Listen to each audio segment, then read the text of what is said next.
வரவிருக்கும் 2026 தமிழக சட்டமன்ற தேர்தலை எதிர்கொள்வதில் மும்முரமான பணிகளில் பாஜக தேசிய தலைமை இறங்கியிருப்பதை டெல்லி அரசியல் வட்டாரங்களில் உலவும் பரபரப்பான பேச்சுகள் உணர்த்துகின்றன.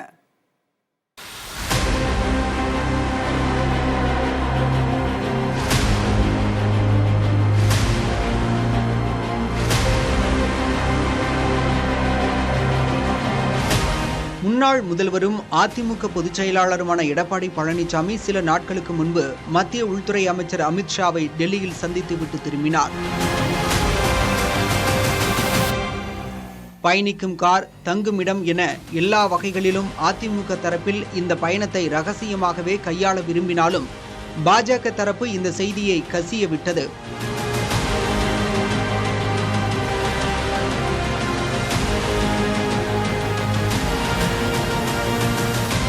பழனிசாமியுடனான சந்திப்பு நடந்த வேகத்தில் 2026 தமிழகத்தில் தேசிய ஜனநாயக கூட்டணி அரசு அமையும் என்று எக்ஸ் தளத்தில் அமித்ஷா வெளியிட்ட பதிவு அதிமுகவுடனான பாஜகவின் கூட்டணி பேச்சுகள் ஆரம்பித்திருப்பதை சொல்வது போன்று அமைந்தது. ஆயினும் இந்த சந்திப்பு கூட்டணி சம்பந்தமானது அல்ல என்று மறுத்தார் பழனிசாமி. கூட்டணி தொடர்பாகவெல்லாம் பேச இன்னும் நிறைய நாட்கள் இருக்கின்றன என்றார். முழுக்க மக்களுடைய பிரச்சனைக்காகத்தான் நாங்கள் வந்திருக்கிறோம். இன்னும் ஓராண்டு இருக்குது தேர்தலுக்கு. அதெல்லாம் கூட்டணி அமைக்கிறாங்க, இப்பதான் பேச்சுவார்த்தை நடக்கிறாங்க, ஒரு 15 நிமிஷம் தனியா பேசுனாங்க அப்படின்னு செய்தியெல்லாம் உங்களுடைய பத்திரிகையில ஊடகத்தில் விறுவிறுப்பான செய்தி வெளியிடத்துக்காக ஒழிய அது மாதிரிலாம் கிடையாது. முழுக்க மக்களுடைய பிரச்சனையை பேசுவதற்கு தான் எங்களுடைய நாடாளுமன்ற நான் எங்களுடைய மூத்த தலைவரோடு சந்தித்து உள்துறை அமைச்சருடைய கவனத்தில் கொண்டு சென்றிருக்கிறோம். தமிழக பாஜக தலைவர் அண்ணாமலையும் அதுபோலவே பேசினார். அதிகாரப்பூர்வமாக உள்துறை அமைச்சரை யாரு வேண்டுமானாலும் சந்திக்கலாம். ஒரு மாநிலத்தினுடைய எதிர்க்கட்சி தலைவர் நேரம் கேட்கிறாங்க, சட்டம் ஒழுங்கை பத்தி பேசணும், நேரம் கொடுப்பாங்க, பேசலாம். அரசியல் கணக்கு எதுவும் இல்லை. எங்களுடைய நோக்கம் அது இல்ல. பாரதிய ஜனதா கட்சி தமிழகத்தில் சிறப்பாக தேசிய ஜனநாயக கூட்டணி வளர்ந்து கொண்டு வருகிறது. எல்லோருடைய நோக்கமும் திராவிட முன்னேற்ற கழகம் ஆட்சியிலிருந்து அகற்றப்பட வேண்டும் என்று எல்லாரும் விரும்புகிறோம். இந்த நிலையில் ஆங்கில ஊடகம் ஒன்றுக்கு பேட்டியளித்த அமித்ஷா தமிழகத்தின் அரசியல் சூழல் தொடர்பாக தன்னுடைய விரிவான கருத்துக்களை வெளியிட்டார். திமுகவை அந்த பேட்டியில் கடுமையாக விமர்சித்த அமித்ஷா அதிமுகவுடன் பாஜக கூட்டணி வைப்பது குறித்து பேச்சுவார்த்தை நடந்து வருகிறது, சரியான நேரம் வரும்போது அது பற்றி அறிவிப்போம் என்று கூறியுள்ளார். இதனூடாக அதிமுக மூத்த தலைவர்களில் ஒருவரான செங்கோட்டையன் டெல்லி பயணம் மேற்கொண்டதும் இந்த பயணம் குறித்து தனக்கு ஏதும் தெரியாது என்று செய்தியாளர்களிடம் பழனிசாமி கூறியதும் பாஜக அதிமுக வட்டாரத்தில் பரபரப்பை ஏற்படுத்தியது.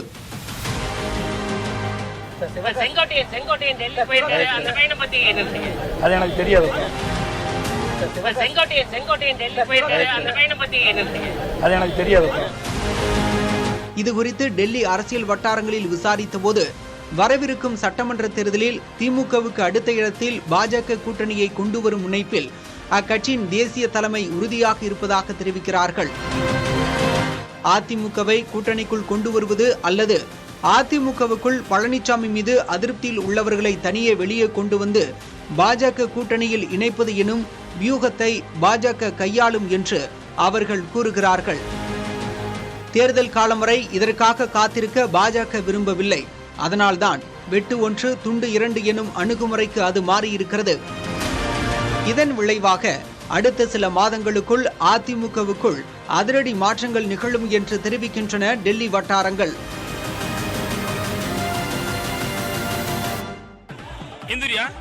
புதுக்கோட்டை மாவட்டம் விராலிமலையில் மீன்பிடி திருவிழா உற்சாகமாக நடைபெற்றது. மழை வேண்டியும் விவசாயம் தழைக்க வேண்டியும் ஆண்டுக்கு ஒருமுறை மீன்பிடி திருவிழா நடத்தப்படுகிறது.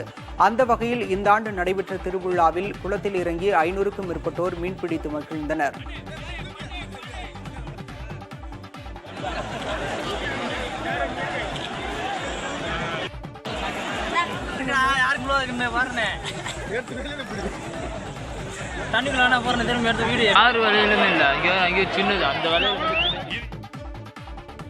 நெல்லை மாவட்டம் அம்பாசமுத்திரம் அருகே ஊருக்குள் சுற்றித் திரிந்த கரடி கூண்டில் சிக்கியதால் மக்கள் நிம்மதியடைந்தனர். கல்லிடைக்குறிச்சி அருகே உள்ள பொன்மா நகர் நெசவாளர் காலனி உள்ளிட்ட பகுதிகளில் சுற்றித் திரிந்த கரடி மக்களை அச்சுறுத்தி வந்தது.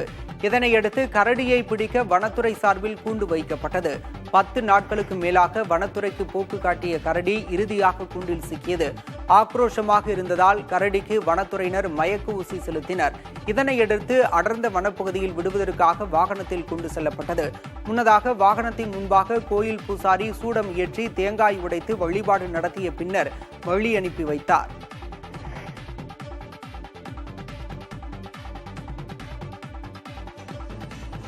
திருச்சி திருவானைக்காவல் ஜம்புகேஸ்வரர் கோயிலில் பங்குனி பெருவிழாவையொட்டி தேரோட்டம் வெகு விமரிசையாக நடைபெற்றது.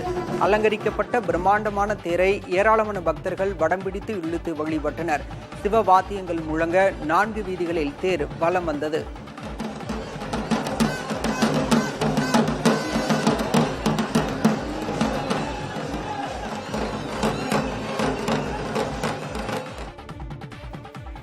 விடுமுறை தினம் மற்றும் தெலுங்கு வருட பிறப்பையொட்டி திருவண்ணாமலை அண்ணாமலையார் கோயிலில் பக்தர்கள் குவிந்ததால் சுமார் 3 மணி நேரம் காத்திருந்து தரிசனம் செய்தனர். அதிகாலையிலேயே கோயில் நடை திறக்கப்பட்டு அண்ணாமலையார் உண்ணாமலை அம்மனுக்கு சிறப்பு அபிஷேக அலங்காரங்கள் செய்யப்பட்டன. இதனையடுத்து நீண்ட நேரம் வரிசையில் காத்திருந்து பக்தர்கள் தரிசித்து வருகின்றனர். வெயிலில் காத்திருக்கும் பக்தர்களுக்காக நிழற்கூடை அமைத்து தர கோரிக்கை விடுத்துள்ளனர்.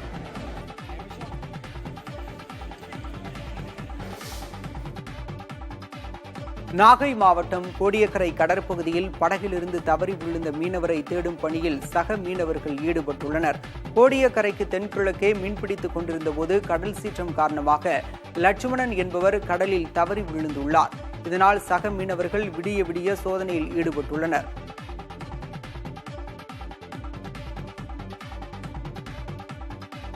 புதுக்கோட்டை மாவட்டம் பொன்னகரம் கிராமத்தில் அரசு பள்ளியில் போதிய வகுப்பறை இல்லாததால் மாணவர்கள் மரத்தடியில் பயிலும் நிலை ஏற்பட்டுள்ளதாக பெற்றோர் புகார் தெரிவித்துள்ளனர்.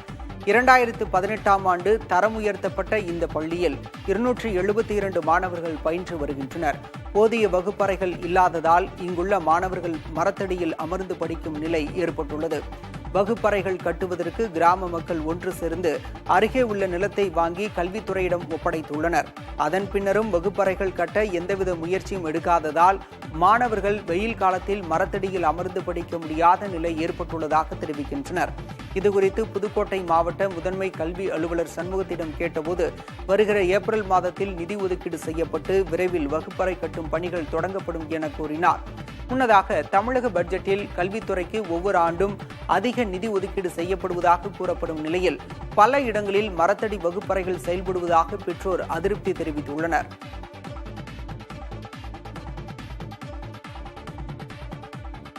கிருஷ்ணகிரி மாவட்டம் போச்சம்பள்ளி வாரச்சந்தைக்கு 2 கோடி ரூபாய்க்கு மேல் ஆடுகள் விற்பனையாகியுள்ளன. ரமலான் பண்டிகையை முன்னிட்டு சந்தையில் ஆடுகள் விற்பனை அமோகமாக நடைபெற்றது. ஆடுகளின் விலை வழக்கத்தை விட சற்று அதிகமாக விற்பனையானது குறிப்பிடத்தக்கது.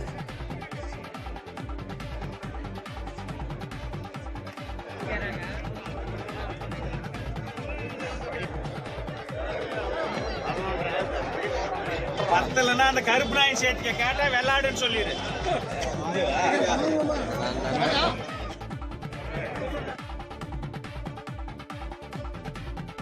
இந்தியா லெஜண்ட்ஸ் பிரேசில் லெஜண்ட்ஸ் அணிகளுக்கு இடையான கால்பந்து போட்டியை ஒட்டி சென்னையில் இன்று போக்குவரத்து மாற்றம் செய்யப்பட்டுள்ளது. ஜவஹர்லால் நேரு விளையாட்டு மைதானத்தில் இன்று இரவு 7 மணிக்கு ஃபிஃபா கால்பந்து போட்டி நடைபெற உள்ளது. இதற்காக இன்று மாலை 3 மணி முதல் இரவு 11 மணி வரை அந்த பகுதியில் போக்குவரத்து மாற்றம் செய்யப்பட்டுள்ளது. வாகன நிறுத்தத்திற்கான இடம் குறைவாக இருப்பதால் பார்வையாளர்கள் பொது போக்குவரத்துகளான ரயில் மற்றும் மாநகர பேருந்துகளை பயன்படுத்த காவல்துறை அறிவுறுத்தியுள்ளது. விபி பூங்கா சாலை வழியாக சென்று மைதானத்தின் பின்புற நுழைவு வாயில் வழியாக செல்லலாம். சென்ட்ரல் ரயில் நிலையம் வழியாக கார் மற்றும் இருசக்கர வாகனத்தில் வரும் பார்வையாளர்கள் பூங்கா சாலையில் வலதுபுறம் திரும்பி மைதானத்தின் பின்புற வழியாக பி மற்றும் சி மைதானத்தில் வாகனங்களை நிறுத்திக் கொள்ளலாம். அதிக போக்குவரத்து நெரிசல் ஏற்படும் போது சூளை ரவுண்டானாவில் இருந்து நேரு விளையாட்டு மைதானம் நோக்கி வாகனங்கள் செல்ல தடை விதிக்கப்படும் என தெரிவிக்கப்பட்டுள்ளது. உறக்கத்திற்கு முன்பு செல்போனை பயன்படுத்துவது உறக்கத்தை பாதிப்பதாக ஆய்வுகள் தெரிவிக்கின்றன. செல்போன் பயன்பாடு தூங்கச் செல்லும் நேரத்தை தாமதப்படுத்துவதாகவும் வாரத்திற்கு 50 நிமிடங்கள் வரை உறங்கும் நேரத்தை குறைப்பதாகவும் ஆய்வுகள் கூறுகின்றன. அதேபோல செல்போன் பயன்பாடு தூக்கத்தின் தரத்தை 33% வரை பாதிப்பதாகவும் ஆய்வுகள் கூறுகின்றன.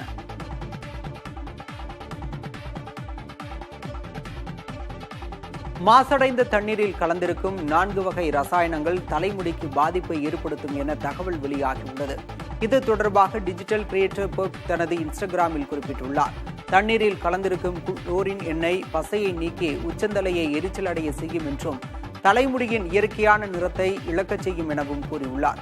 புளூரைடு மயிர்கால் வளர்ச்சியை தடுக்கும் எனவும் ஐசோப்ரோபைல் ஆல்கஹால் முடியின் ஈரப்பதத்தை அகற்றி வறட்சிக்கு வழிவகுக்கும் எனவும் தெரிவித்துள்ள பெர்க், சோடியம் லாரில் சல்பேட் முடி உதிர்தலை ஏற்படுத்தும் எனவும் கூறியுள்ளார்.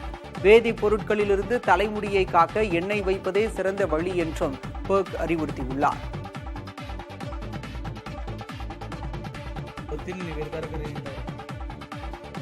அமேசானில் ஆண்ட்ராய்டு போன் ஆர்டர் செய்தவருக்கு பாத்திரம் துலக்கும் சூப்பு கட்டி பார்சலில் வந்த சம்பவம் கர்நாடகாவில் நிகழ்ந்துள்ளது. தும்கூர் மாவட்டம் சரஸ்வதிபுரத்தைச் சேர்ந்த ஜெயசீலன் அமேசான் ஆன்லைன் வர்த்தக தளத்தில் 32,000 ரூபாய் மதிப்பு உள்ள ஆண்ட்ராய்டு போனை ஆர்டர் செய்துள்ளார். இதற்கான தொகையையும் ஆன்லைனில் செலுத்தியுள்ளார். 3 நாட்கள் கழித்து கொரியரில் பார்சல் வந்துள்ளது.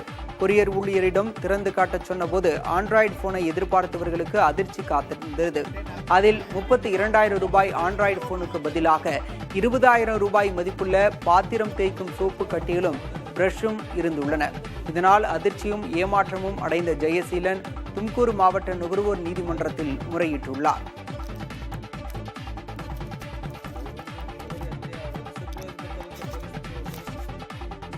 உலக அளவில் வாகனம் ஓட்டுவதற்கு ஆபத்தான நாடுகளின் பட்டியலில் இந்தியா 5வது இடத்தில் இருப்பது தெரிய வந்துள்ளது. 53 நாடுகளின் சாலை வேக வரம்புகள், சாலை போக்குவரத்து இறப்பு விகிதங்கள் உள்ளிட்டவற்றின் அடிப்படையில் ஜுடோபி என்ற அமெரிக்க ஓட்டுநர் பயிற்சி நிறுவனம் இந்த பட்டியலை வெளியிட்டுள்ளது. இதில் தென்னாப்பிரிக்கா முதலிடத்திலும் அமெரிக்கா 3வது இடத்திலும் உள்ளன. அதேவேளையில் வாகனம் ஓட்டுவதற்கு பாதுகாப்பான நாடுகளின் பட்டியலில் நார்வே தொடர்ந்து 4வது ஆண்டாக முதலிடம் வகிக்கிறது.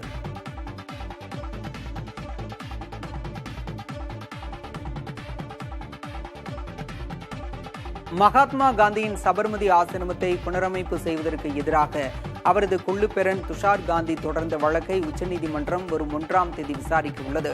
சபர்மதி ஆசிரமத்தில் 1200 கோடி ரூபாயில் புனரமைப்பு பணிகள் நடைபெற்று வருகின்றன. இந்நிலையில் காந்தியின் கோட்பாடுகளை இழிவு செய்யும் விதமாக சபர்மதி ஆசிரமம் தீம் பார்க்காக மாற்றப்படுவதாக கூறி துஷார் காந்தி இந்த வழக்கினை தொடர்ந்துள்ளார். முன்னதாக சபர்மதி ஆசிரமத்தை புனரமைப்பு செய்வதற்கு எதிராக அவர் குஜராத் உயர்நீதிமன்றத்தில் தொடர்ந்த வழக்கு தள்ளுபடி செய்யப்பட்டிருந்தது.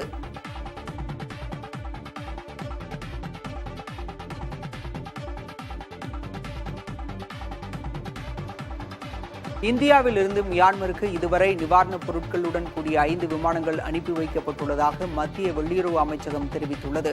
யாங்கூன், நஃபியூடா நகரங்களுக்கு நிவாரணப் பொருட்கள், மருத்துவ குழுவினர், தேசிய பேரிடர் மீட்பு படையினர் அனுப்பி வைக்கப்பட்டுள்ளனர். இதற்கிடையே மியான்மரின் மூத்த ராணுவ ஜெனரல் மின் ஆங் ஹியாங் தொலைபேசியில் தொடர்பு கொண்டு பேசிய பிரதமர் நரேந்திர மோடி நிலநடுக்கத்தால் ஏற்பட்ட உயிரிழப்புகளுக்கு வருத்தம் தெரிவித்தார். இந்த கடினமான தருணத்தில் மியான்மர் மக்களுடன் இந்தியா துணை நிற்பதாக பிரதமர் கூறியுள்ளார்.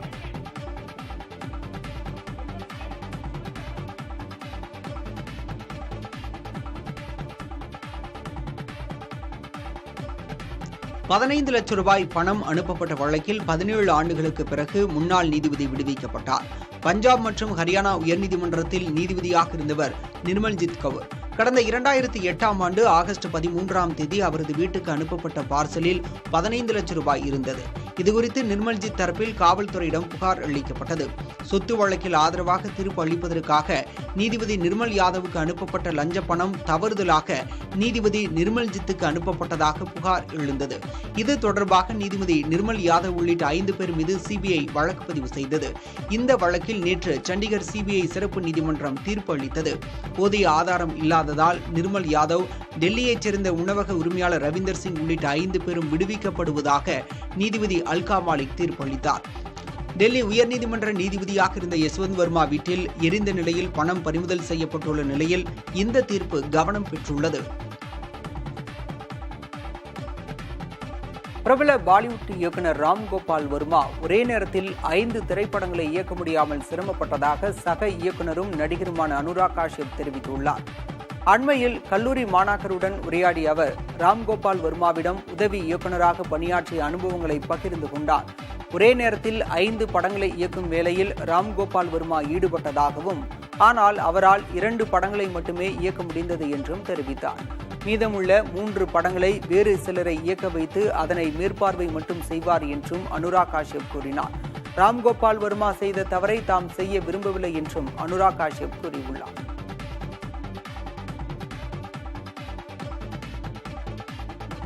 நடிகை அபிநயா தனது வருங்கால கணவரின் புகைப்படத்தை சமூக வலைதளத்தில் பகிர்ந்துள்ளார்.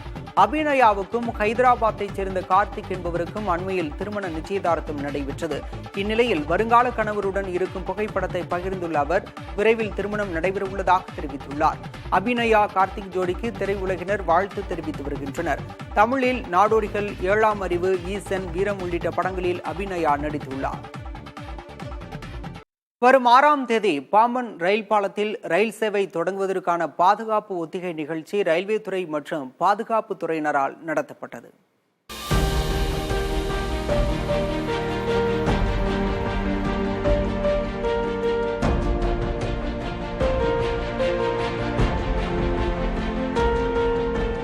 பாம்பன் புதிய ரயில் பாதை திறப்பு விழாவில் கலந்து கொள்வதற்காக பிரதமர் நரேந்திர மோடி வரும் ஏப்ரல் 6ஆம் தேதி ராமேஸ்வரம் வருகிறார். பின்னர் அங்கிருந்து சாலை மார்க்கமாக புறப்பட்டு 12:45 மணிக்கு பாம்பன் சாலை பாலத்தின் மைய பகுதியில் அமைக்கப்படும் தற்காலிக மேடையில் நின்றவாறு ராமேஸ்வரம் தாம்பரம் இடையேயான ரயில் சேவையை கொடி அசைத்து தொடங்கி வைக்கிறார்.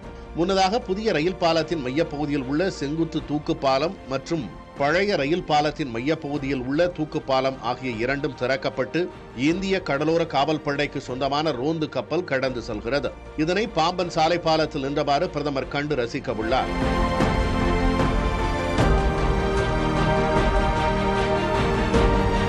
இதனை ஒட்டி அதற்கான ஒத்திகை நடைபெற்றது. இதனை சுற்றுலா பயணிகள் ஆரவாரத்துடன் கண்டு ரசித்தனர். செய்திகளை அடுத்தடுத்து பார்க்கலாம். தமிழகத்தில் நாளை முதல் 5 நாட்களுக்கு ஒரு சில இடங்களில் மிதமான மழை பெய்ய வாய்ப்பு உள்ளதாக சென்னை வானிலை ஆய்வு மையம் தெரிவித்துள்ளது. தமிழகம், புதுச்சேரி, காரைக்கால் பகுதிகளில் இன்று வறண்ட வானிலையே நிலவக்கூடும் என தெரிவிக்கப்பட்டுள்ளது. தமிழகத்தில் இன்று அதிகபட்ச வெப்பநிலை ஒரு சில இடங்களில் வழக்கத்தை விட 5 டிகிரி ஃபாரன்ஹீட் வரை அதிகமாக இருக்கக்கூடும் என கணிக்கப்பட்டுள்ளது. கடந்த 24 மணி நேரத்தில் அதிகபட்சமாக வேலூரில் 105 டிகிரி ஃபாரன்ஹீட் வெப்பம் பதிவாகியுள்ளது.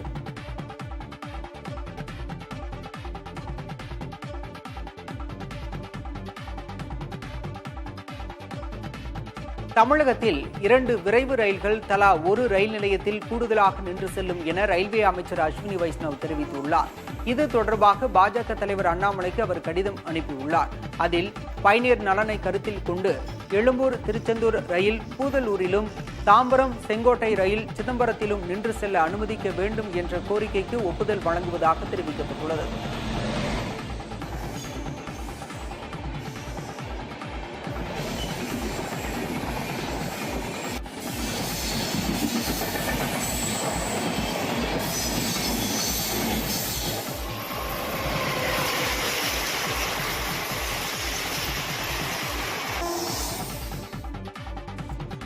Allahu Akbar,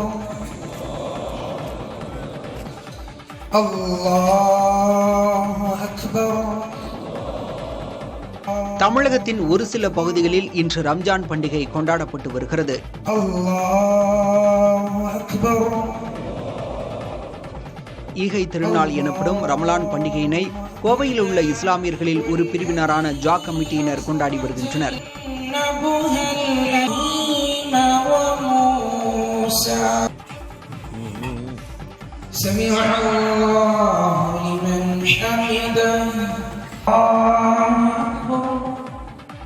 கோவை குனியமுத்தூர் பகுதியில் நடைபெற்ற சிறப்பு ரம்ஜான் தொழுகையில் ஆயிரக்கணக்கான இஸ்லாமியர்கள் பங்கேற்றனர்.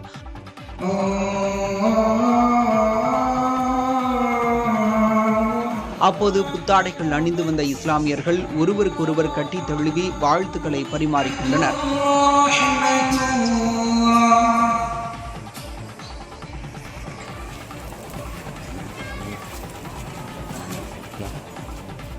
இதேபோல நாகை, மதுரை உள்ளிட்ட மாவட்டங்களிலும் சிறப்பு ரம்ஜான் தொழுகை நடைபெற்றது. العالمين. காட்டுப்பள்ளிக்காக காட்டுப்பள்ளியின் விரிவாக்க பணிக்காக தேர்ந்தெடுக்கப்பட்டுள்ளது. மெம்பருக்கு வந்து குழந்தைகள் எடுத்துக்கொள்வோம். வாகனங்களுக்கு வழிவிட்டு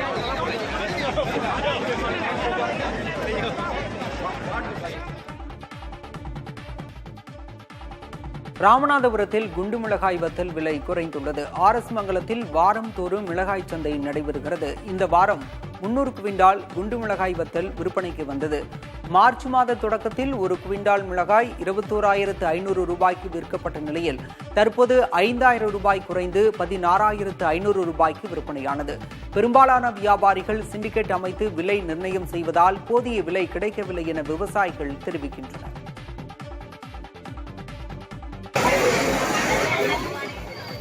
திருச்செந்தூர் முருகன் கோயில் தரிசன வரிசைகளில் அவசர வழி அமைக்கப்பட்டுள்ளது. தரிசனத்திற்காக காத்திருக்கும் பக்தர்களுக்கு அவசர உதவி தேவை என்றால் அவர்களை விரைவாக அழைத்துச் செல்ல இந்த நடவடிக்கை எடுக்கப்பட்டுள்ளது. அண்மையில் திருச்செந்தூர் கோயிலில் தரிசன வரிசையில் காத்திருந்த நபர் உயிரிழந்தது அதிர்ச்சியை ஏற்படுத்தியிருந்தது. இதனிடையே வார விடுமுறை தினமான இன்று கோயிலிலும் கடற்கரையிலும் பக்தர்கள் கூட்டம் அலைமோதி வருகிறது.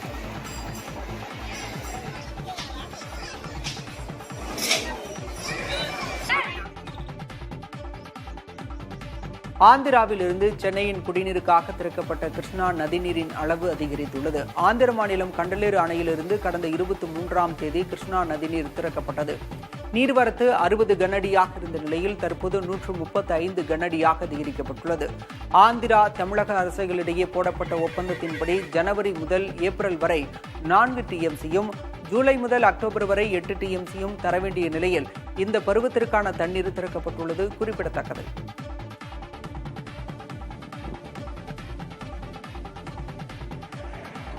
நெல்லை டவுனில் 39 கோடி ரூபாய் மதிப்பில் கட்டப்பட்ட கண்டியப்பேரி அரசு மருத்துவமனையில் புதிய மருத்துவர்கள் செவிலியர்களை நியமிக்க வேண்டும் என்ற கோரிக்கை எழுந்துள்ளது.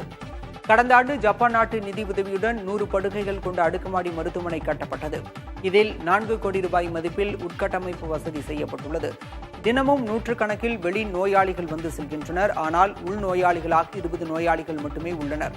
போதிய மருத்துவர்கள் இல்லாததே இதற்கு காரணமாக கூறப்படுகிறது. இதனால் கண்டியப்பேரி மருத்துவமனைக்கு கூடுதல் எண்ணிக்கையில் மருத்துவர்கள் செவிலியர்களை நியமிக்க வேண்டும் என நோயாளிகள் வலியுறுத்தியுள்ளனர்.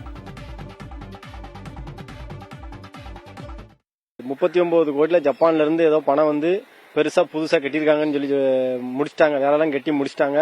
தொடர்ந்து இப்ப நடைமுறைக்கு வந்துட்டு, ஆனா மக்கள் பயன்பாட்டுக்கு வரும்போது போதிய டாக்டர் இல்ல, போதிய பணியாளர்கள் இல்ல, நீங்க ஐக்ரோன் போங்கன்னு சொல்லி பழையபடி அங்கேயே அனுப்பிவிடுறாங்க.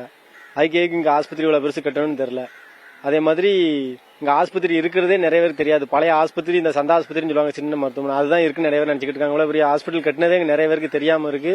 அது மாதிரி போக்குவரத்தும் சரி கிடையாது. வந்து ஒரு வழி பாதையா இருக்கு. வழுக்கோடையில இருந்து டவுனுக்கு போற வந்து ஒன் வே ரூட்டு.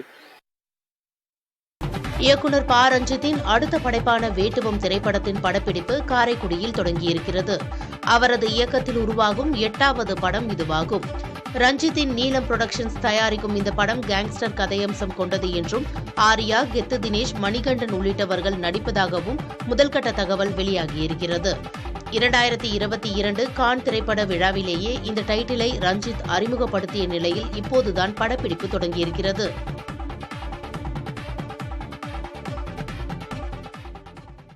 திருப்பூர் ஜவுளி ஆலைகள் நீரை மறுசுழற்சி செய்வதில் முன்னணியில் இருப்பதாக பிரதமர் மோடி பாராட்டு தெரிவித்துள்ளார்.